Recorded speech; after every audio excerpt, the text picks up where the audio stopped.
Boa noite. Passados quase 15 meses, ainda é difícil calcular os impactos da pandemia na vida dos brasileiros. Um fato é que problemas estruturais ficaram ainda mais evidentes. E virtudes como a solidariedade fizeram e continuam fazendo a diferença. Iniciativas como a campanha Band contra a Fome se multiplicaram, se tornaram símbolos de esperança. Nessa campanha da Band contra a Fome, dezenas de milhões de reais doados. Mas quais as lições que esse momento tão difícil pode deixar?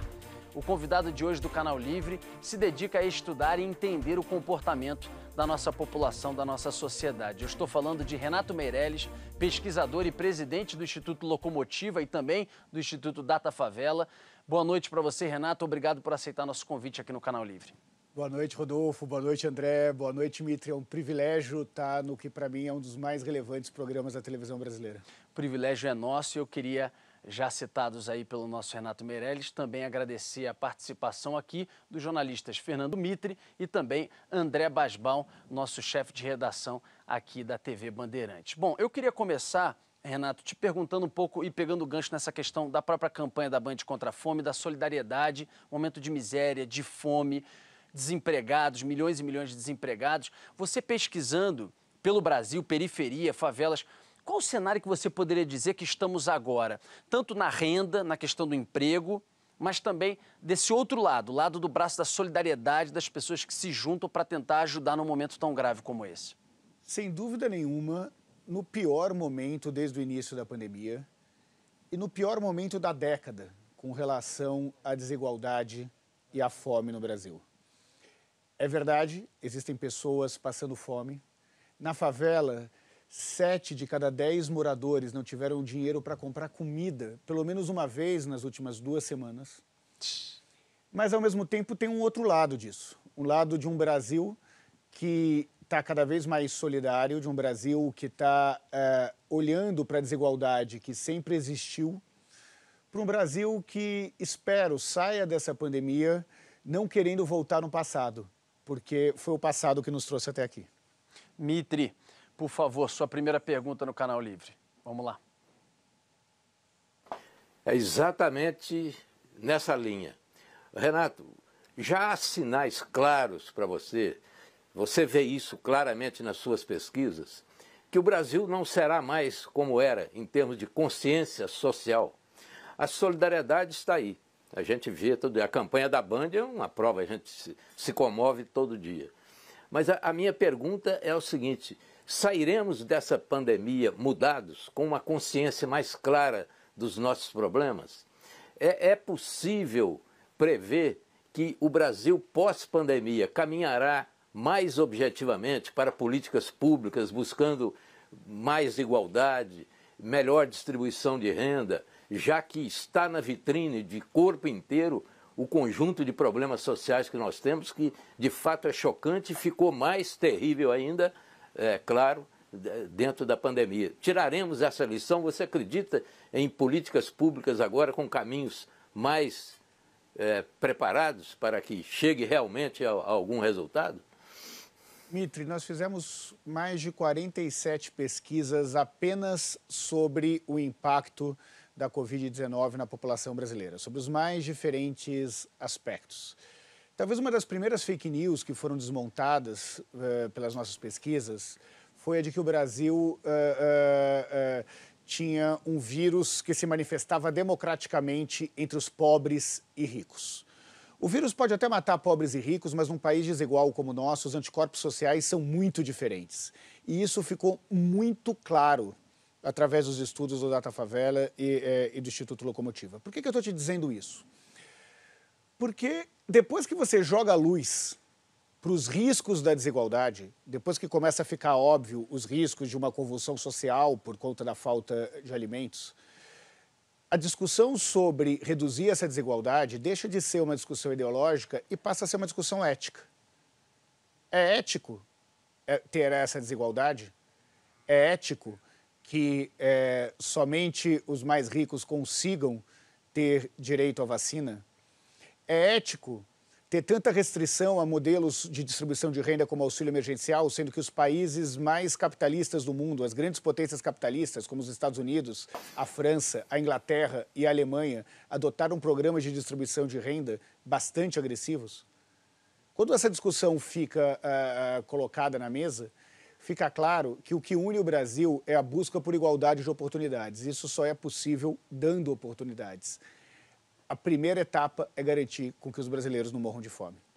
Só para te passar a bola, Basbal, impressionante a pesquisa que a gente viu ali. Você tem o lado da fome e da miséria citado pelo Renato, ou seja, 7 a cada 10 em comunidades carentes não tiveram dinheiro para comprar comida, ele acabou de citar isso. Por outro lado, 7 a cada 10 brasileiros se movimentaram, se mobilizaram, a gente mostrou ali, 72%, 7 a cada 10 se mobilizaram para o lado da solidariedade, para tentar ajudar de alguma forma no meio de tanta tristeza, de tanta miséria. Basbal. Engraçado que na favela a gente vê muito essa coisa da rede, né, solidária, né? As pessoas que ajudam umas às outras, né? Mas eu queria te fazer uma pergunta sobre a ideia da sensação de perda. O Brasil é um país que, nos últimos 20, 25 anos, incluiu muita gente, né? A moeda, a estabilização monetária, programas sociais. Então, os brasileiros se acostumaram a ter mais acesso a bens de consumo, a desejos na vida, e agora tem uma perda grande. Como é que fica essa sensação de perda? Como é que vai ser esse processo de reinclusão? Como é que se enxerga esse Brasil para sair dessa situação de hoje? Olha, André, a única certeza que eu tenho é que nós não voltaremos ao funk ostentação. Que qualquer processo de retomada será muito mais lento do que todos nós gostaríamos que fosse. Perder dói muito mais que deixar de ganhar. Uma coisa é você adiar, colocar o filho num colégio particular ou ter direito a um convênio médico. A outra coisa é você conquistar isso e ter que abrir mão. E é essa sensação que os brasileiros têm há alguns anos, antes mesmo do atual governo, antes mesmo do impeachment da presidente Dilma. Foi essa sensação de perda que levou a um descontentamento da população brasileira com a classe política. Os brasileiros têm uma sensação de que melhoraram de vida por conta do seu trabalho e do seu esforço. E a certeza que pioraram de vida por conta da classe política. Eu não estou fazendo juízo de valor se essa certeza é correta ou não é correta, mas é o que as pesquisas de opinião pública claramente apontam. A única forma de se restabelecer uma confiança entre governantes e governados é empoderando o cidadão. O brasileiro vai voltar a sonhar, vai voltar a ver luz no fim do túnel a partir do momento que ele se empoderar do processo de decisão política. Infelizmente, nós temos, desde a campanha de 2014, um movimento de fla-flu na política que impede os consensos e, desse jeito, impede com que o Brasil avance numa agenda que não é de esquerda ou de direita, mas é uma agenda da civilização versus a barbárie. Mitri. Renato, eu anotei aqui uma declaração sua que tem muito a ver com isso que você acabou de falar. Vou ler. Se a classe média resolver acabar com a polarização e exigir das classes política e empresarial um grande movimento de vacinação para a retomada rápida da economia, de incentivo público ao empreendedorismo e geração de emprego, a velocidade da retomada da economia será maior. Você disse isso. Eu pergunto, baseado em quê? Tem algum sinal, alguma pesquisa que mostre essa disposição? Existe algum sinal concreto de que a classe política de fato está agora aberta a isso? E a classe média, ela tem condições de se organizar para se expressar de maneira mais contundente? Como é que você vê isso? E que possibilidade temos de que isso de fato aconteça? Vamos lá. A primeira questão é que a classe média, por mais que tenha diminuído no último ano por causa da crise econômica que vem do coronavírus, ainda é capaz de decidir qualquer processo eleitoral. Sem contar que a classe média, do ponto de vista econômico, é a maior classe econômica do nosso país. Então, portanto, para onde for a classe média, vai o eleitorado brasileiro. Nem sempre a classe política entende isso. Essa minha declaração tem a ver com a política pela lógica da demanda, não necessariamente pela lógica da oferta. A política tradicional faz de tudo para manter mais do mesmo. O que a gente vê nas narrativas dos políticos é um museu de grandes novidades. É uma volta requentada para o passado, quando a demanda da população, em especial da classe média, é de olhar o futuro. As pessoas estão mais interessadas em poder participar e decidir o seu próprio destino, em buscar os consensos, do que a polarização dada pela classe política tem possibilitado com que os brasileiros enxerguem a política. Quando você fala de classe média, só a título de informação, classe média hoje, pelas pesquisas, a nossa classe média hoje representa o quê em tamanho e fatia e o que representou há 10, 15, sei lá, 20 anos? A classe média brasileira chegou a ser 56% da população brasileira. Hoje é em 47%. No estado de São Paulo chegou a ser 60% e hoje é metade da população do estado de São Paulo. Nós estamos falando aí com uma renda familiar média que varia aí de R$500 a R$1.500 por pessoa da família. Né? Isso é a classe média? Isso é a classe média, uma classe bastante baixa. Isso significa, na prática, quando você olha a distribuição de renda num país tão desigual como o nosso, que se quem está nos assistindo tem uma renda familiar maior do que R$15.000, parabéns, você faz parte dos 5% mais ricos do Brasil. 5%. O que acontece na prática é que... O que é média, né? Todo mundo se acha classe média. Quando a gente faz pesquisa de opinião e pergunta para as pessoas qual é a classe que elas se consideram, o rico e o pobre se consideram classe média. Porque a gente sempre conhece alguém que tem mais grana que a gente, alguém que tem menos grana que a gente, então a gente está lá, na média. Só que a média é o que tem a média da renda, a média da escolaridade, e muitas vezes a média da opinião dos brasileiros. E a classe média brasileira é, infelizmente, muito mais pobre do que gostaríamos. Basbão. Mas essa classe média, ao mesmo tempo, ela tem aí, sei lá, os últimos números que eu vi do próprio Locomotiva, 2,6 tri de consumo em 2019, está quase 1/3 do PIB. Ao mesmo tempo, nós temos uma economia que é baseada no consumo das famílias, né? O Mitri falou ali do tempo, da velocidade de recuperação. Mais cedo você tinha falado de uma lentidão que talvez a gente tenha. Você não acredita que um choque de consumo possa voltar a fazer o país vibrar com mais força, a economia voltar a funcionar com mais velocidade? Há 20 anos que eu estudo as classes C, D e E no Brasil, e a classe média se inclui na classe C. O que acontece? Quando não tem quando a crise é de perspectiva, não é só econômica ou sanitária, quando o brasileiro não consegue ver luz no final do túnel, ele não investe. Não investir significa não abrir seu próprio negócio, não amplia seu próprio negócio. Esse brasileiro não faz um crediário para trocar a geladeira ou comprar a televisão. Não faz uma laje na casa. Não faz uma laje na casa. A crise de perspectiva torna o brasileiro mais conservador economicamente, e isso atrasa a retomada da economia. Nós vamos ter uma velocidade grande na economia, não apenas gerando emprego, o que é óbvio, ou oferecendo mais crédito para a população, o que é óbvio. O fenômeno classe C é emprego, né, Renato? Então, a gente viu, foi ali, a gente fala muito, Bolsa Família, distribuição de renda, mas não é bem isso, né? Foi emprego, né? O Bolsa Família renda. Tirou o Brasil do mapa da fome, André. Mas não foi o que criou a classe média brasileira. O que criou a classe média brasileira foi a criação do emprego formal, baseado numa política de aumento real do salário mínimo. Né? O salário mínimo aumentava através da reposição da inflação, mas o crescimento do PIB de 2 anos antes. E a gente teve um ciclo grande aí de crescimento do PIB. Isso fazia com que essa classe média tivesse um ganho real substancial.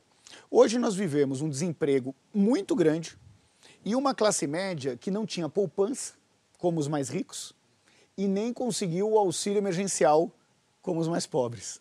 A classe média ficou muito espremida nesse último ano de pandemia. E ela cai de padrão de repente. E ela cai de padrão de uma forma muito rápida. A perspectiva de melhora de vida, de ter o primeiro filho na universidade, despenca. E com isso ela volta para a economia numa velocidade muito mais lenta do que todos nós gostaríamos. Hoje, a classe média está pensando em como manter a compra do supermercado e não como reformar a sua casa. Fernando Mitre tem mais uma pergunta. Mitre. Eu queria ainda discutir a questão do emprego, mas já no nível dos grandes investidores, quer dizer, os empresários precisam investir, o emprego vem do investimento, o investimento vem da confiança. O que você tem aquilatado nas suas pesquisas em relação a isso? A confiança do investidor está baixa. Os empresários precisam investir mais para dar mais emprego e isso vai mobilizar o mercado, etc, etc. Essa é a cadeia. Mas nesse momento há uma expectativa que o medo comparece ao lado da esperança. A esperança é menor, o medo maior. O empresário depende de segurança para investir. Como é que você está vendo essa expectativa? Esse momento da pandemia, a vacinação crescendo, devagar, muito devagar, mas crescendo. A vacinação é um caminho fundamental para a volta segura ao trabalho. Eu acho que o investidor, o empresário, está esperando chegar num ponto em que ele comece a investir. Como é que você tem detectado isso? Essa disposição e essa expectativa? Mitre, está muito barato investir no Brasil, né? Grandes fundos internacionais estão esperando a retomada da confiança e do rumo para conseguir voltar os seus investimentos no Brasil. Mas eu queria resgatar um tema que eu já vi muitas vezes aqui no Canal Livre, na boca de empresários, políticos, que é o termo da segurança jurídica. Nós já discutimos, vocês já discutiram aqui no Canal Livre muitas vezes que não existe confiança sem segurança jurídica. Eu acrescentaria hoje um novo tema a isso. Existe segurança jurídica sem confiança na verdade factual? E se põe no lugar do empresário. Você investiria num país que tem 450 mil mortos e continua negando a importância da vacina? Ou busca tratamentos alternativos? Num país que nega as queimadas da Amazônia? Quando você não tem, da classe dirigente do país, um compromisso real com a verdade factual, você não tem a segurança jurídica e de perspectiva necessária para se fazer um investimento. E aí é necessário separar o tal do mercado, né? Todo mundo fala do mercado, o que o mercado acha e tal. Existem dois tipos de mercado. Existe o PIB, nacional e internacional. As pessoas que realmente têm o dinheiro, e essas estão muito desconfiadas com o Brasil, mesmo achando muito barato investir aqui hoje. E existe o trader, aquele cara que fica jogando no cassino da Bolsa de Valores, que sai uma notícia, cai a ação, sai outra notícia, sobe a ação, que ficam jogando com tudo isso. E esses acabam ganhando com o caos da insegurança factual que o nosso país vive. O que eu tenho visto, inclusive em várias conversas com fundos de investimento, essa diferença cada vez mais clara entre quem realmente tem dinheiro e decide os grandes investimentos, e esses ainda estão muito receosos sobre os rumos do nosso país, versus o trader, esse sempre acha que as coisas vão melhorar, eles acabam sempre acreditando no último discurso do Paulo Guedes. Deixa eu só voltar aqui um pouquinho, a gente vai, óbvio, voltar a falar sobre emprego, renda, mas você, quando falou sobre a desigualdade muito evidente durante a pandemia, você colocou as condições das comunidades, que o Instituto Data Favela pesquisa, vê, observa muito. Quando a gente vai para isso, você tem vários dramas. Um deles o Mitre vai abordar, por exemplo, que é a questão da exclusão digital. Ah, pode ter home office, pode estudar em casa com o digital. Nas comunidades, como? Quem tem? Que acesso? Mas eu queria pegar um outro ponto que você fez estudo já mostrando, que é a questão do saneamento, que é a questão da água potável. Fica, não, lave suas mãos com água e sabão, compre álcool em gel na comunidade que o cara não tem o que comer. E você tem números, inclusive, Renato, você me mandou esses dias, por exemplo, sobre o Rio de Janeiro, favelas do Rio de Janeiro e por aí vai. Os números são terríveis sobre acesso a esgoto e água potável, por exemplo, né? Não, os números de saneamento básico no Brasil como um todo são péssimos e nesse território das favelas brasileiras são ainda pior. Para quem está em casa nos assistindo, vamos entender o que é favela. Eu tenho 16 milhões de brasileiros que moram em favela. Se elas formassem um estado da federação, seria do tamanho do estado da Bahia. Eu tenho mais favelado que gaúcho no Brasil. Maior que Portugal, né? Maior Tem que Portugal, 10 é o milhões de quinto habitantes. maior estado Seria o quinto maior estado, né? do país. Maior que Portugal, 2 Dinamarcas. Então é muita gente, nós não estamos falando de um segmento, André. E a maioria dessas pessoas não tem água potável. Enquanto se fala de home office, essas pessoas trabalham em profissões em que não são nem formalizadas, quanto mais são possíveis fazer o home office. E são esses brasileiros que têm um índice de contaminação do coronavírus, que é o dobro da média nacional, que foram quem de verdade garantiram que o nosso país não parasse. O Brasil não parou por causa da favela. Quem é o motorista de ônibus? Quem é o cobrador? Quem é o auxiliar de enfermagem? Policial, o cara Quem que é o limpa a policial? rua. O segurança na porta do hospital? O gari. O gari, A empregada doméstica. auxiliar de idosos, cuidadora de limpeza idosos. que liga e apaga a luz do hospital a todos os momentos. Se o Brasil não parou, ele deve à favela. E é essa favela que está tendo uma dificuldade gigantesca de receber o auxílio emergencial. É essa favela que acabou de ver 25 pessoas mortas no Jacarezinho. É essa favela onde o Estado não existe. O Estado na favela não tem nem o monopólio da força. Nem o monopólio da força. E é esse o território que garantiu com que o Brasil não parasse. E onde os bandidos deitam e enrolam. Eu ia te passar a bola, Basbão, deixa eu só porque o Mitre quer pegar o gancho dessa questão da exclusão digital para passar a bola aqui para o Basbão para uma outra pergunta. Mitre, por favor. Exatamente, eu queria só acrescentar isso. O desafio da inclusão digital é fundamental. A educação talvez seja o caminho mais adequado e mais eficiente para a redução de desigualdades. Nessa pandemia, as desigualdades estão aumentando exatamente na área da educação. Então, o que seria uma tendência foi invertida. Né? Uma tendência de uma boa política para reduzir a desigualdade está invertida. A desigualdade está aumentando na educação. Eu vi uma pesquisa sua que diz que nas favelas apenas 20% dos lares têm acesso tem alguma possibilidade de que o menino ali tenha uma aula online. Imagina, do outro lado da sociedade, como é que está isso. Quer dizer, essa comparação é uma loucura. O fosso já era enorme, agora está muito maior. Eu queria te perguntar se você tem sentido consciência disso, se há políticas públicas voltadas para isso, e como é que você vê a saída da pandemia com esse fosso muito maior, como recuperar isso? Olha, Mitri, enquanto que 1/3 das classes D e E, dos estudantes de classe D e E, pararam de estudar com o ensino virtual, nas favelas esse número passou dos 50%. Imagine o que é... A gente está mostrando a pesquisa enquanto você fala aí, Renato, os números.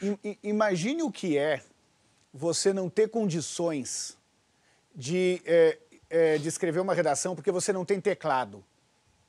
Imagine escrever uma redação com um polegar. Nós temos um problema de device e nós temos um problema de conexão para isso. O fato é que a pandemia deixou claro que aqueles direitos fundamentais garantidos na Constituição não chegam à população de menor renda se elas não forem imediatamente conectadas. Hoje, o acesso à internet é condição para que a população garanta os seus direitos fundamentais. Eu vou dar um exemplo. No início do auxílio emergencial, nós fizemos uma pesquisa que mostrou que no Brasil, entre a população que era elegível ao auxílio emergencial, ou seja, que tinha uma renda por pessoa da família de até meio salário mínimo, nós tínhamos 5.440.000 pessoas que não tinham nem acesso à conta bancária, nem acesso à internet. Nem acesso à conta bancária, nem acesso à internet. Ou seja, quem mais precisa, os mais vulneráveis entre os mais vulneráveis, demoraram muito mais para ter acesso ao auxílio emergencial com o modelo de cadastramento que foi feito do auxílio emergencial. Quando fala da educação, o abismo digital aumenta essa barreira de educação. Para resolver isso, nós temos alguns caminhos. A garantia da internet como direito fundamental, a internet de qualidade de um lado, a regulamentação das leis de antenas, porque não é só um problema de dinheiro para o acesso à internet. Tem muitas comunidades que não conseguem, no meio da favela, ter sinal. O sinal simplesmente não pega.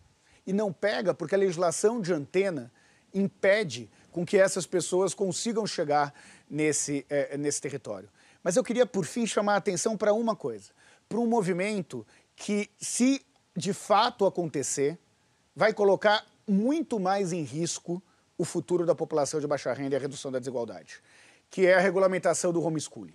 Existe um movimento por trás que tenta, a todo custo, permitir com que o pai ou a mãe possam ensinar diretamente o seu filho, ou que ele possa aprender simplesmente só no banco da igreja ou de determinada comunidade. E com isso, você deixa de garantir o ensino curricular mínimo e a qualidade dessa educação que possibilita o acesso à população de menor renda a oportunidades que as gerações anteriores não tiveram. Basbal. Renato, ao mesmo tempo você fala da exclusão digital, mas é engraçado. A gente fez uma matéria no Jornal da Band que eu acho que mostra um pouco também esse potencial, essa usina de ideias e de potencial humano que existem nas comunidades, né? Que era um grupo de jovens que montou um aplicativo nas favelas aqui de São Paulo, começou em Paraisópolis, para mostrar, dar nomes a ruas e becos e ajudar no processo de delivery, né? De entrega de comida. Então, o cara chegava na comunidade e não sabia exatamente onde era a casa da Dona Maria, e eles conseguiram fazer essa integração com um acesso mínimo ali à internet. Você acredita, mesmo com essa coisa talvez melancólica nacional que a gente tem aí para sair desse momento, mas você acredita nesses pequenos potenciais humanos de grupo, dessa gente, desse brasileiro, que é capaz de fazer isso, capaz de ter uma ideia, que é capaz de realizar essa ideia e botar de pé uma coisa que integra as pessoas, que é um ativo econômico? André, se tem uma coisa que eu acredito no Brasil é nisso. Tem 20 anos que eu estudo consumidor, 2 décadas indo morar na casa deles, conversando pessoalmente, vivendo as experiências, estivemos juntos já em favela. Pode parecer chavão, mas de fato o melhor do Brasil é o brasileiro. A capacidade de empreender, a capacidade de... eu lembro na época que as operadoras telefônicas só davam... você só podia ligar para a mesma operadora, e aí o brasileiro passou a ter 3, 4, 5 chips. No momento em que ele rateava as linhas de Wi-Fi com seu vizinho para conseguir ter acesso à internet, o brasileiro se vira. Cartão de crédito emprestado para o vizinho para comprar uma passagem aérea. Exatamente. E ele fala, não, mas eu ainda estou ganhando os pontos do cartão que quem está pagando é o meu vizinho. Quanto menor a renda, maior o princípio da reciprocidade. Comunidade. Onde todo mundo ajuda todo mundo. Porque sabe com quem pode contar no momento em que falhar. O que me deixa otimista é porque quando você estuda hoje o que as principais escolas de negócio do mundo têm publicado sobre o perfil do novo CEO, o perfil dos fundadores de startup, são perfis que é muito mais fácil de se encontrar na periferia do que nas regiões ricas. Todo mundo pede. Escolas de negócios de Harvard, escolas de negócios do MIT, todos falam o seguinte, olha, precisa ser criativo. Precisa saber lidar com a pessoa diferente de você. Precisa saber liderar em grupo. Precisa ter jogo de cintura para situações de crise. Amigo, na periferia, ou você tem essas características ou você não sobrevive. Não sai do lugar. Então, é muito mais fácil ensinar inglês para essas pessoas do que ensinar para os outros executivos, que sempre tiveram tudo de mão beijada, essas outras características que passaram a ser desenvolvidas desde o nascimento entre os jovens de periferia. O Celso Ataíde, antes de passar aí, Mitri, o Celso Ataíde, que é o fundador da CUFA, Central Única de Favelas, ele fala isso, né? Ele fala, ele diz isso, quem passa pelo curso de favelado, o curso da favela, ele está pronto para qualquer negócio, porque realmente a resiliência dele, como ele lidou com aquilo ali, é um curso... Sobrevive em qualquer lugar, incomparável, né? Sobrevive em qualquer lugar. Diga, Mitri. E o que a gente espera é que as empresas, depois eu vou perguntar sobre isso, devem estar atentas a isso, até para recrutar uma mão de obra que já vem de uma escola de vida que é preciosa, né? Isso aí é um valor extraordinário. Mas eu quero fazer uma outra pergunta sobre um outro assunto que me impressionou muito, uma pesquisa que vocês fizeram nos municípios brasileiros. Eu tenho a impressão que foi a maior pesquisa já feita nos municípios brasileiros. 5.570, né? Municípios, se não me engano. Vocês falaram com todos os secretários de saúde. Isso é uma aventura, é uma coisa incrível isso. Vocês foram lá na base da população onde está o município, que é o ente federado mais próximo das pessoas, né?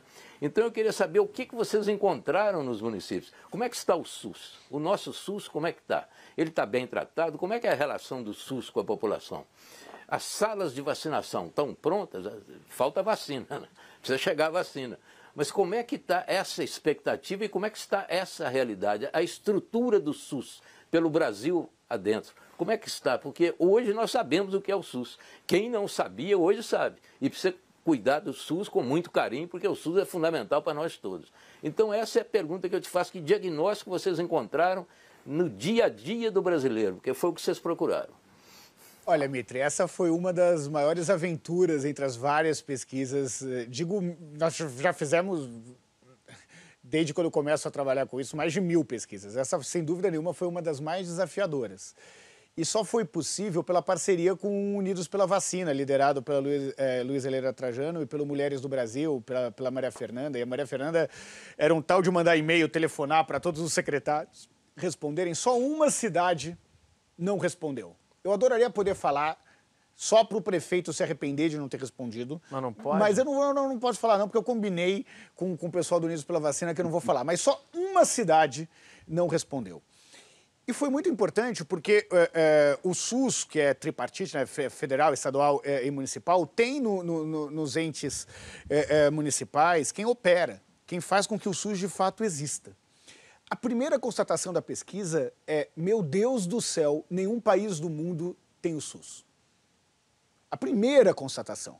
A nossa situação de morte seria muito maior sem as unidades básicas de saúde, sem as mais de 40 mil equipes de saúde da família, sem essas pessoas que a todo momento estão de porta em porta falando sobre os riscos da contaminação. Mas nós vimos também que existe um desafio ainda. Imagine que 19% das cidades entrevistadas não têm internet para fazer o cadastramento da vacinação online em todos os seus postos de saúde. 19%. E daí, quando a gente vê essa questão de primeira dose versus segunda dose, além da falta de segunda dose que a gente já observa em alguns municípios, existe um problema de cadastro, que é uma barreira trazida por não ter a tecnologia para fazer o registro online. Fora isso, nós vimos que quase 40% dos municípios não tinham em todos os seus postos de saúde a geladeira necessária, com a configuração necessária para o armazenamento da vacina. Nós vimos que um número considerável de municípios não tinha planejado abrir os postos de saúde no final de semana. O que agora, em que a idade para vacinação diminui, né, e que a população economicamente ativa começa a ser vacinada, vai ser muito importante que esses postos de saúde se abram, para que o trabalhador que em horário comercial não consegue comparecer ao posto de saúde, consiga ir nesse posto de saúde. Mas o que nós encontramos, na verdade, é um sistema em que pese esses números que eu falei agora, é um dos mais preparados do mundo para fazer a vacinação mais rápida da história. Só tem um problema: não tem vacina. É, um pequeno problema, né? Se fosse, a gente já mostrou, inclusive em dia D de vacinação, o quanto que a gente poderia ter uma mobilização muito maior a nível nacional, inclusive com o envolvimento das Forças Armadas, para que a gente avançasse. Fizemos no Jornal da Band também, né, Rodolfo? O SUS, né? Exatamente isso que o Renato falou, né? Os brasileiros tendo orgulho do SUS, inclusive.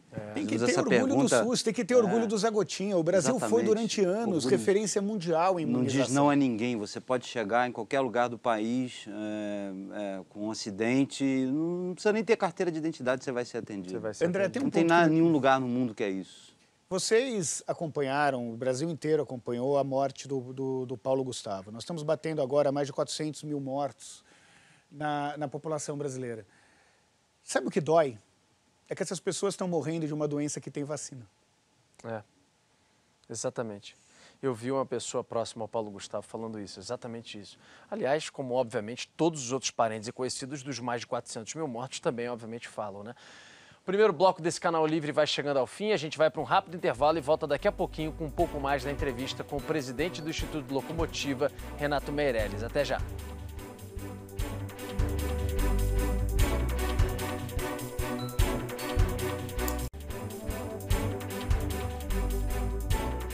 Vamos lá, de volta com o Canal Livre, hoje recebendo o presidente do Instituto Locomotiva, Renato Meirelles, e a gente já abre com a pergunta do Mitre, ainda discutindo tantos pontos aí, debatidos ainda mais em meio a essa pandemia, mudanças na sociedade brasileira e o que vem pela frente. Diga, Mitre.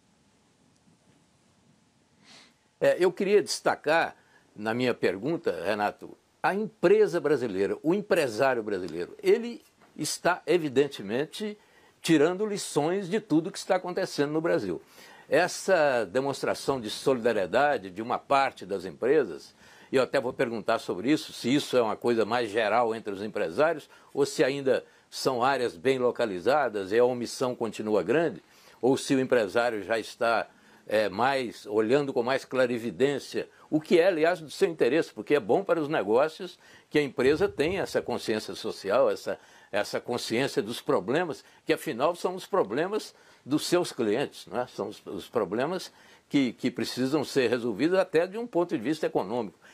A minha pergunta é se já existe essa clarividência entre os empresários, se tem uma evolução nesse sentido, se estamos caminhando para um pós-pandemia com maior observação e maior ação dos empresários no sentido de ter uma sociedade menos desigual, mais evoluída e com uma realidade em constante aperfeiçoamento por força também da ação das empresas. Olha, Mitre, vamos lá. O momento na história do Brasil em que os empresários ganharam mais dinheiro e geraram mais emprego foram exatamente os momentos onde se teve distribuição de renda e a população de menor poder aquisitivo conseguiu consumir. E consumir não é supérfluo, não. Consumir, eu estou falando de ter uma máquina de lavar, que tirava 2 horas por dia do tanque de lavar roupa. É condições mínimas de ter internet em casa, de ter um celular. Esses foram os momentos de maior crescimento das empresas do Brasil, em especial das empresas de varejo. Vamos voltar 1 ano e meio atrás, no início da pandemia. Nós tivemos um pequeno grupo de empresários que negava a existência da pandemia, que falava que tudo bem ter um número de 10 mil mortos, 20 mil mortos, que o importante seria restabelecer o crescimento econômico, mesmo que isso custasse algumas vidas. Hoje já são mais de 400 mil mortos. Hoje já fica óbvio que só pessoas vivas são capazes de recuperar a economia. As pessoas esquecem da aula 1 de economia, em que mortos não produzem, mortos não consomem. Você só recupera a economia se tiver consumidores vivos para isso. Os empresários já entenderam que os 80 milhões de brasileiros que fazem parte do grupo de risco movimentam 2,1 trilhões de reais por ano. Ou seja, a morte desses consumidores é o pior para o restabelecimento da economia brasileira. Mas o que eu felizmente tenho visto, e tenho visto entre as famílias mais ricas do Brasil, entre os principais varejistas, entre essas pessoas que estão indo no programa do Datena fazer doações para o Band contra a Fome, é que nós temos um empresariado, a grande maioria do empresariado, né, que de fato está se mobilizando para vacinar, para doar alimentos e para garantir que o Brasil saia o mais rápido possível dessa situação em que nós vivemos. Porque não tem mistério para sair daqui. Nós precisamos distribuir renda e precisamos vacinar. Você acha que isso é uma oportunidade histórica para o Brasil? Eu não tenho dúvida nenhuma que é uma... Essa reunião de empresários de elite econômica, André, classes dominantes? Eu tenho certeza que sim, mas por uma razão talvez não tão óbvia. Eu tive a oportunidade de participar nesse último ano e meio de uma série de reuniões de organizações do terceiro setor, como Gerando Falcões, como a Central Única das Favelas, com esses empresários. Esse momento de emergência social fez com que esses empresários não soubessem apenas das estatísticas. Eles convivessem com essas organizações sociais. Eles estão a fim de ouvir. Eles estão ouvindo, eles estão descobrindo, por exemplo, que a forma mais rápida de chegar à doação é através de cartões, porque resolve a logística de uma forma muito mais fácil do que as cestas e fortalece o comércio local. Eles estão, enquanto o Brasil procurava 30 milhões de invisíveis, segundo o ministro da Economia, eram essas organizações que estavam nas favelas, garantindo com que esses brasileiros não passassem fome. Aliás, 30 milhões de invisíveis é uma informação que deixou o empresariado muito assustado. Porque admitir que existiam 30 milhões de invisíveis significa admitir que não existia política pública para 30 milhões de pessoas. Que não existia política de geração de renda para 30 milhões de pessoas. E que, portanto, não existia política de redução da desigualdade. Os empresários entenderam isso. Acho que nós caminhamos na pandemia para um caminho sem volta rumo à parceria da iniciativa privada com o poder público e as organizações do terceiro setor. E por falar em distribuição de renda, Renato, como é que você avalia o auxílio emergencial? Aquele primeiro de 600, o vazio que a gente teve aí de 3 meses, que agravou a situação da fome e da miséria, e essa volta com um valor que, obviamente, muitos consideram irrisório para você colocar minimamente comida dentro de casa. E essa discussão de para frente você criar o Renda Cidadã, refortalecer o Bolsa Família, como é que você avalia isso e o impacto também lá que foi a criação que movimentou lá dentro, mas a saída também que criou um buraco? Olha, eu vou dividir aqui com vocês, sem poder falar o nome da fonte, mas eu tive algumas conversas com os economistas muito próximos aí,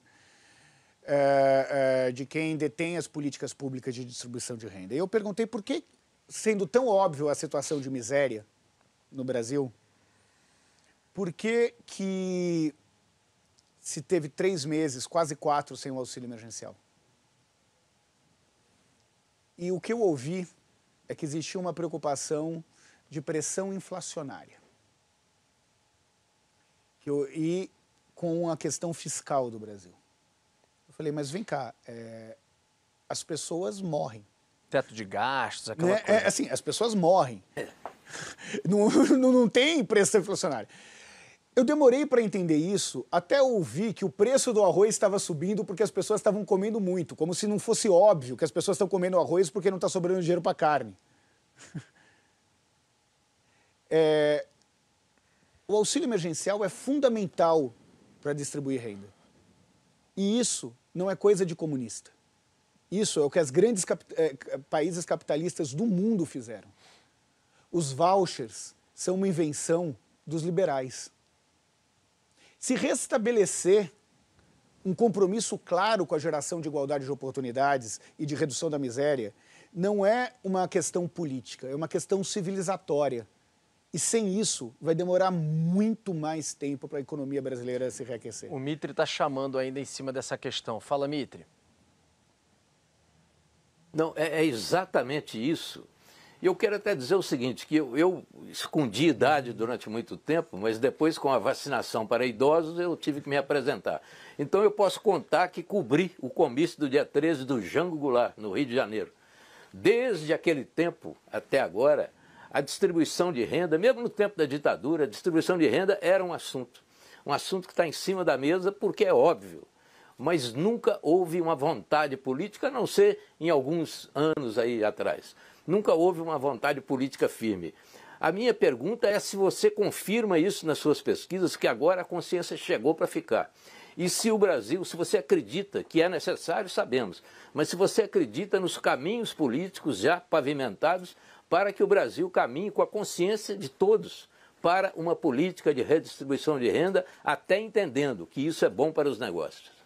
Mitre, eu sou um cara que acredita na verdade factual, né? Eu acredito que 1 mais 1 é igual a 2, acredito que a Terra é redonda. Eu sei que não está muito na moda falar isso, mas talvez o exemplo maior do quanto que eu busco a verdade factual, o nosso ofício é muito parecido, Mitre. Esse compromisso com o que é fato, né? E as análises a partir desses fatos. Eu ilustro isso falando que eu sou palmeirense e eu sei que o Palmeiras não tem mundial. Não tenho problema em admitir isso. Tamanho, não tem copinha também. O quanto eu acredito na verdade factual. Por que eu estou contando essa história? Porque o que eu sei é que nunca foi tão óbvio na história a necessidade de reduzir a desigualdade.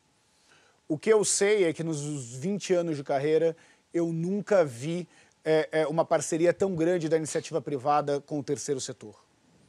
Eu nunca vi ficar de uma forma tão óbvia para quem detém o poder econômico que ou existe um processo de democratização das oportunidades ou todos pagarão um preço muito alto por essa desigualdade. A questão é que se nós vamos ter um caminho político nessa direção, não depende apenas da demanda, depende da oferta.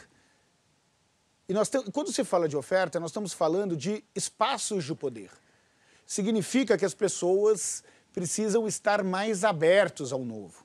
Eu fiz parte desde o início do Renova Brasil e da busca pela renovação política, dei várias aulas, fizemos várias pesquisas para o Renova Brasil. A demanda continua.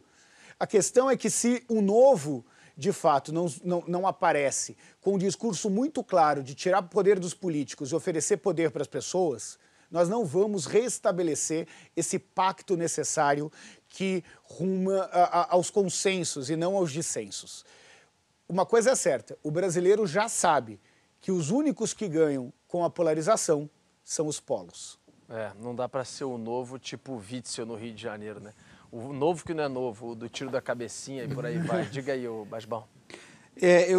Nessa linha do professor Mitre, queria avançar um pouco agora numa coisa mais, né, de estrutura aqui. A gente teve a morte há pouco tempo do economista que criou o termo consenso de Washington, que foi o fim, né, do século da divisão comunismo-capitalismo. E agora a gente vê a chegada do Biden nos Estados Unidos com o voucher, né? O Trump iniciou, mas ele também agora pisando fundo nisso, falando em novo plano Marshall, tudo bem, muito menorzinho do que aquele lá histórico, em Green New Deal, né? Você tem uma China com o capitalismo de Estado que tirou 400 milhões de chineses da miséria em 40 anos. Você acredita que acha que esse novo século XXI aí, pós-pandemia, pode ser um século em que os Estados nacionais tenham um papel mais importante, mais forte na coisa da indução dos estímulos econômicos, da indução da economia? Não como um paquiderme grandão que pese nas estatais, mas aquele que faça a política pública para induzir o crescimento econômico, para direcionar determinados setores que precisam desenvolver, criar cadeias, criar sinergias. Você acredita que esse talvez seja o futuro próximo aí? André, o meu papel é sempre de ser o intérprete da opinião pública, né? E o que eu vou te responder é pelo que eu tenho visto nas nossas pesquisas como uma verdadeira demanda da população. Acontece que enquanto os políticos ficam discutindo o tamanho do Estado, o brasileiro só quer um Estado que funcione. Tanto faz se o Estado é grande ou pequeno. Ele quer que tenha vaga na creche. Ele quer poder fazer que o filho estude na universidade. Aliás, um dos maiores programas de parceria público-privada da história do Brasil foi o ProUni, que era uma política pública operada pela iniciativa privada. Nossa última pesquisa mostrou que 9 de cada 10 brasileiros consideram que a principal função do Estado é oferecer igualdade de oportunidade para todos, para que eles possam chegar onde quiserem chegar, mas que saiam, que cada um possa sair de um mesmo patamar. Independente do tamanho do Estado, aliás, a gente falou muito de favela aqui, se tem um lugar no Brasil em que o Estado mínimo existe, é a favela, né? A favela não tem nenhum monopólio. Também é verdade que boa parte dos processos de inclusão se deram para programas de parceria público-privada. A busca pela eficiência, sem dúvida nenhuma, é o caminho para gerar essas oportunidades e para sair de uma falsa polêmica que só interessa a classe política sobre o tamanho do Estado. O que os brasileiros querem é que ele funcione e chegue onde mais precisa. Renato, rapidamente sobre vacinação. Houve muita fake news espalhada por aí sobre vacinação, discursos muitas vezes contrários à vacinação. Isso, pelo que você percebeu em pesquisa, isso impactou a ponta? Ou há claramente, os números também têm demonstrado, mas há claramente uma percepção geral de vamos nos vacinar, não vejo a hora de chegar minha vacina e por aí vai? É um processo e o medo da morte vai mudando o efeito que a fake news tem na vida das pessoas. Mas o fato é que hoje, por mais que 90% dos brasileiros afirmem que querem se vacinar, que irão se vacinar, o que é um número que poderia ser 100, é verdade, mas 9 de cada 10 é bastante considerável, é bastante significativo. Quando você vai mergulhar sobre os medos relacionados à vacina, nós encontramos mais de 25 milhões de brasileiros que ou têm medo de ter o seu DNA modificado ou de ter um chip implantado no seu corpo se for vacinado. Quantos por cento? 25 milhões dos 163 milhões de adultos do Brasil. Tá? São 25 milhões dos 163 milhões de adultos. É muita gente. É muita gente. É mais que a Dinamarca. é quase 3 Dinamarcas. Eu estou falando dos adultos, apenas. E isso, obviamente, que não se deu à toa, se deu pela fake news. Se deu por um movimento de se questionar a verdade factual. Quando nós falamos anteriormente dos riscos que os empresários enxergam no Brasil, é porque eles não enxergam um compromisso real na busca da verdade. Então tudo bem não ter censo, porque o censo pode mostrar uma verdade que não querem mostrar. Tudo bem desmontar os organismos, a CTNBio, ou questionar os dados de satélite sobre desmatamento. Tudo bem mandar embora metade da diretoria do Inmetro. Do Inmetro. Então, o que nós estamos vendo, e é isso que traz a desconfiança dos empresários e da população, é um desmonte dos dados, dos fatos, que permitem ter uma política pública e políticas privadas com base em resultados e com base em evidências. Qualquer liberal sabe que sem informação você não será eficiente no gasto dos recursos. Portanto, qualquer economia com relação ao censo, por exemplo, vai fazer com que a gente desperdice muito mais dinheiro do que economize. Voar às cegas, né? Diga, Mitre. Eu estou aqui com várias perguntas, mas eu queria, na verdade, falar de um assunto que é presente na vida brasileira, que é a questão do racismo. Eu vi uma pesquisa sua, Renato, é incrível. Quer dizer, apenas 4% dos entrevistados aceitam ser racistas, eles assumem a posição de racista. Só 4%. Agora, 61% viram cenas de racismo. 88% acham que tem racismo na sociedade. 53%, se não me engano, acham que o chefe negro, o chefe preto, pode ser mal recebido, pode ser um problema. E a entrada no mercado de trabalho do negro está mais difícil. E aí entra a minha pergunta. Não sei se é por causa da pandemia, porque eu vi esse dado, mas não entendi muito bem. A minha pergunta, e eu morro de medo de fazer essa pergunta, estamos piorando? Isso está ficando pior? Não está adiantando toda essa discussão que agora é pública, está na vitrine, a questão racial no Brasil e tal, e nós estamos piorando? Esta é a minha pergunta temerosa. Eu gostaria de dar uma resposta diferente do que os dados estão apontando. Primeira questão é que não existe falar de desigualdade econômica sem falar de desigualdade racial. 2/3 da classe A e B, da camada mais rica do Brasil, é formada por brancos. E 3/4 das classes D e E, da parcela mais pobre do Brasil, é formada por negros. E não são porque eles são menos inteligentes. Eles ganham menos porque não tiveram as mesmas oportunidades que a população branca tem. O Celso Ataíde fala que mesmo dentro da favela, pessoas com a mesma renda, se um é branco e o outro é negro, um tem a cara do poder, o outro tem a cara da miséria. Nós fizemos pesquisas em favela em que mostram que os negros moradores de favela sofrem 3 vezes mais abordagem policial do que os brancos moradores de favela.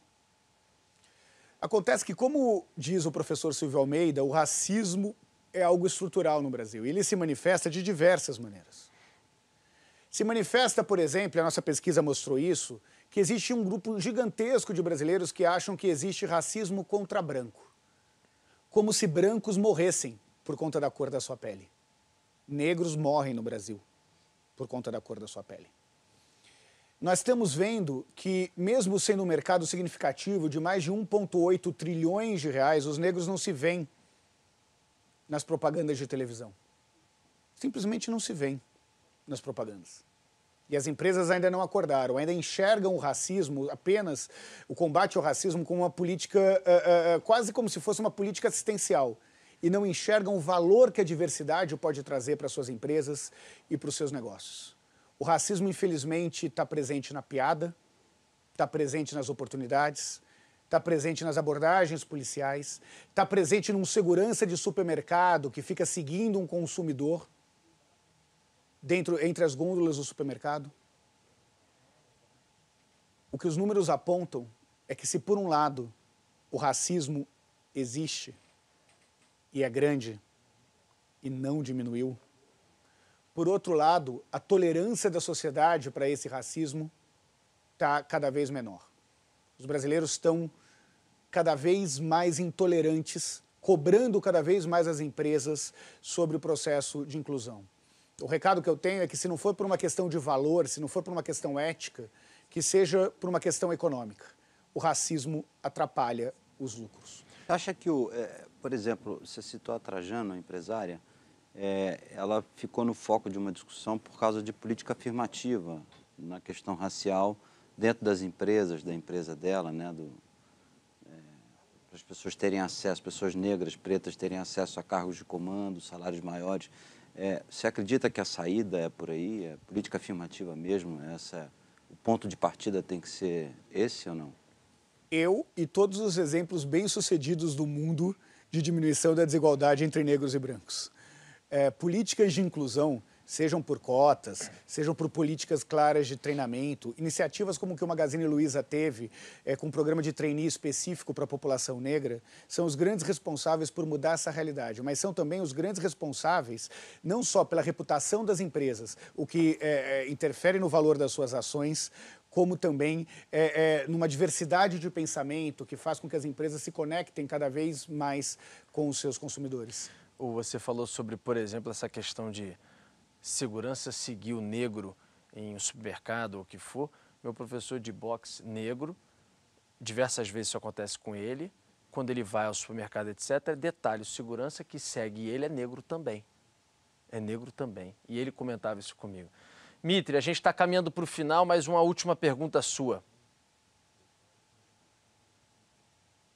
Eu vou então mudar de assunto completamente aqui, porque eu quero fazer uma pergunta que acho muito importante, que é a confiança do brasileiro no sistema eleitoral, na urna eletrônica. Eu acho esse assunto da maior importância e é bom que isso se resolva enquanto é tempo. Quanto mais cedo isso estiver resolvido, melhor. Nós temos que caminhar para as eleições com essa questão resolvida. Isso não pode ficar, não pode ter esse tipo de trampismo por aqui. Isso não faz sentido. A minha pergunta é, você, Renato, você detecta nas suas pesquisas uma relação de confiança entre o eleitor e a urna eletrônica? Ele está tranquilo com o sistema eleitoral brasileiro? Depende muito de eleitor de quem, Mitri. O que a gente viu, a gente fez uma pesquisa assim que teve a invasão do Capitólio nos Estados Unidos. E nós perguntamos para os brasileiros se eles concordavam com o que foi a invasão do Capitólio, a grande maioria disse que não, e se eles achavam possível que isso se repetisse no Brasil. E metade dos brasileiros achavam que seria possível caso o resultado das urnas não fosse favorável a quem critica a urna eletrônica. Aí nós perguntamos também sobre o grau de confiança da urna eletrônica. O Datafolha frequentemente também publica pesquisas sobre isso. A ampla maioria dos brasileiros confiam na urna eletrônica, mas tem uma parcela significativa que não confia. Só que essa parcela significativa é muito organizada. Nos Estados Unidos, a grande maioria também confiava no sistema eleitoral. Só que aqueles que não confiavam se organizaram e invadiram o Capitólio. E o que aconteceu nos Estados Unidos mostra a importância de chamar a mentira pelo nome. O que for mentira tem que ser chamado de mentira. Porque senão o risco é para toda a democracia. Muitas vezes, e aqui eu faço uma crítica generosa à imprensa, que é tão fundamental para a construção, consolidação e ampliação da democracia no Brasil, de não ter receio de dar os nomes. Se uma notícia é falsa, ela é falsa. Se aquilo não corresponde à verdade, tem que ser dita. Falar que mentiu é diferente do que falar que faltou com a verdade. E se isso não é dito de forma explícita para a população brasileira, o preço que todos nós vamos pagar é muito alto. A gente tem mais um minuto, Renato. Eu queria só te falar uma coisa. Sentado aí, o Celso Ataíde, da Central Única de Favelas, ele disse que se não fosse a solidariedade para levar comida no meio de tudo que a gente está vivendo para as pessoas, isso separou a gente de um caos social, um abismo e uma convulsão mesmo. Ele falou, Rodolfo, ninguém na favela está preocupado em ir para a Disney. Não, o cara quer morar o aluguel dele, eventualmente, ter alguma coisa para comer e, quem sabe, alguma coisa ali na comunidade de algum mínimo entretenimento. É isso. Agora, se ele não tiver comida, ele vai fazer o que for com o filho dele dentro de casa para avançar. Você acha que realmente esse risco maior que a gente teve, ele passou? Esse abraço de solidariedade conseguiu aplacar isso? Rodolfo, eu tenho o privilégio de acompanhar o Celso desde 2013 e de desenvolver junto as pesquisas de favela. A constatação da convulsão social foi uma constatação que nós tivemos em conjunto para isso. Nós, há 1 mês e meio, fizemos uma pesquisa sobre a fome nas favelas e chamamos empresários para ajudarem. É por isso que o Celso, o Edu estão participando de campanhas como que a da Band está desenvolvendo. Infelizmente, por maior que seja a doação, ela nunca será suficiente para um país desigual como o nosso. Não tem doação que supra a queda do auxílio emergencial. E hoje metade das pessoas que recebiam auxílio emergencial até dezembro estão recebendo nas favelas. Com um valor menor ainda. E ainda com um valor muito menor. Só políticas públicas são capazes de resolver estruturalmente as pessoas. Ah, Renato, você está falando para não doar? Não. Doe. Se você tem condições, se você que está nos assistindo tiver condições, doe. Doar hoje significa salvar vidas. Mas daí a acreditar que isso resolve os problemas estruturais é uma ilusão que pode causar um outro momento de fome no futuro. Renato Meirelles, presidente do Instituto Locomotiva, também do Data Favela, te agradeço muito pela sua entrevista e já convido, obviamente, para uma próxima edição do Canal Livre. Será um prazer recebê-lo novamente. Rodolfo, André, é um prazer estar aqui com vocês. Mitri, sou seu fã, super obrigado pelas suas perguntas. Para mim é um privilégio estar num dos mais prestigiosos programas da televisão brasileira. Foi um prazer. E eu, obviamente, agradeço também ao meu companheiro Fernando Mitri. Boa noite para você, Mitri, André Basbaum aqui na bancada também. E principalmente para você que nos acompanhou em mais uma edição do Canal Livre. Uma boa noite, até semana que vem. Tchau, tchau.